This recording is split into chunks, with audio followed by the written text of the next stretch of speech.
Welcome back to Autism at Home. You know the old saying, practice makes perfect? Well, get ready to practice to perfection, or at least retention of skills in this case.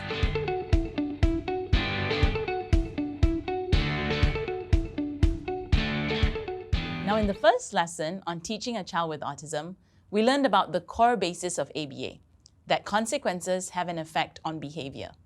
We also learned the first two key strategies of ABA, breaking skills down and pairing with reinforcement.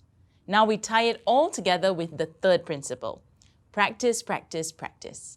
In our clinical work, we often get parents telling us that their child can do something, like say a word or make a bit of eye contact, maybe brief. A question I often ask is, how often?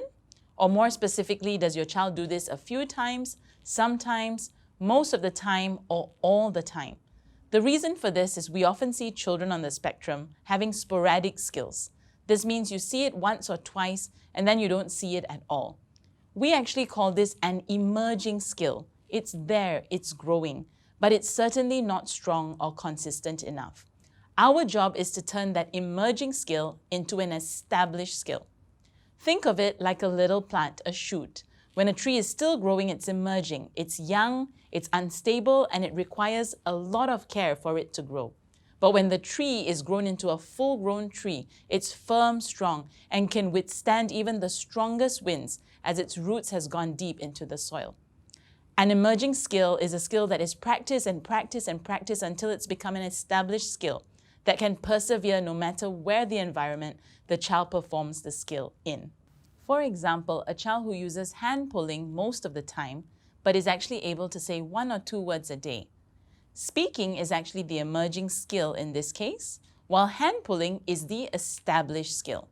Or a child who makes eye contact a few times a day, but in general is disengaged and participates in hand flapping maybe 5 hours of the day.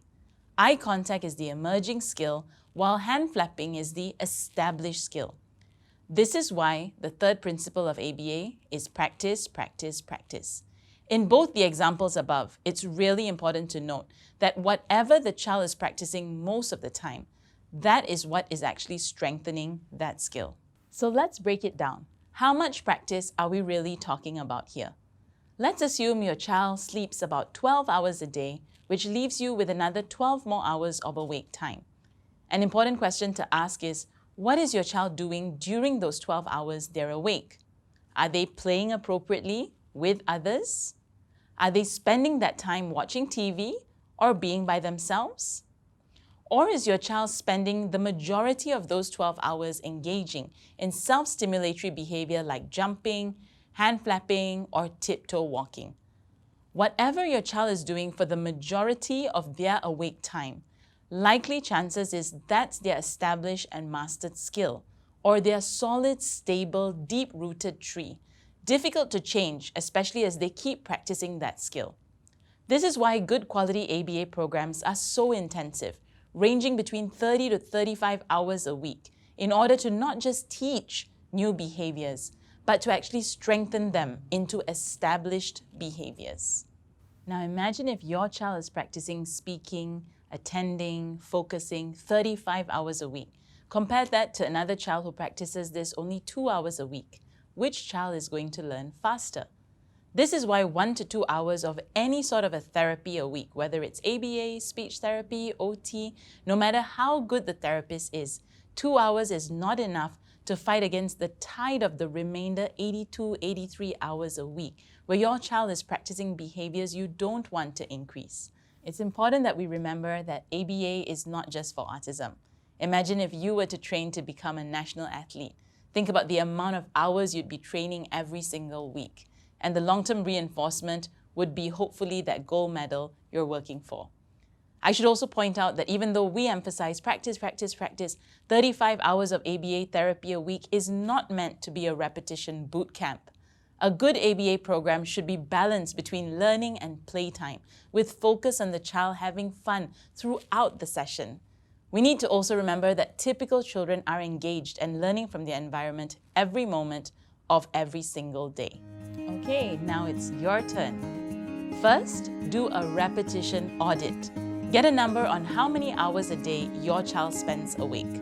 Besides the times they're having meals or taking a bath, divide the remaining hours into when they are meaningfully learning and compare that to the other times when they might be practicing self-stimulatory behavior, not cooperating, not speaking, or not paying attention. Next, look at how you can increase the number of practices per day of what you want them to learn.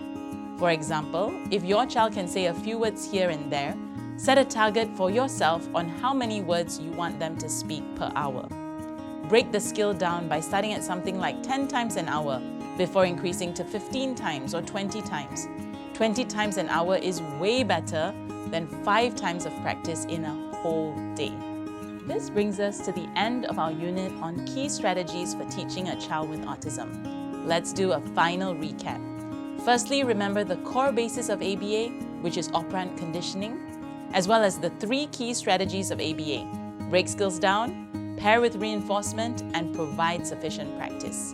A very good job if you have reached the end of this unit, and great job if you've started applying some of these tips at home. See how I added in some positive reinforcement there for you? In the next course unit, we will talk all about how to manage challenging behaviors at home, such as tantrums, meltdowns, and even aggressive behaviors. Do try to complete the whole Starter Kit course, as you need all the aspects to provide a more comprehensive support plan for your child.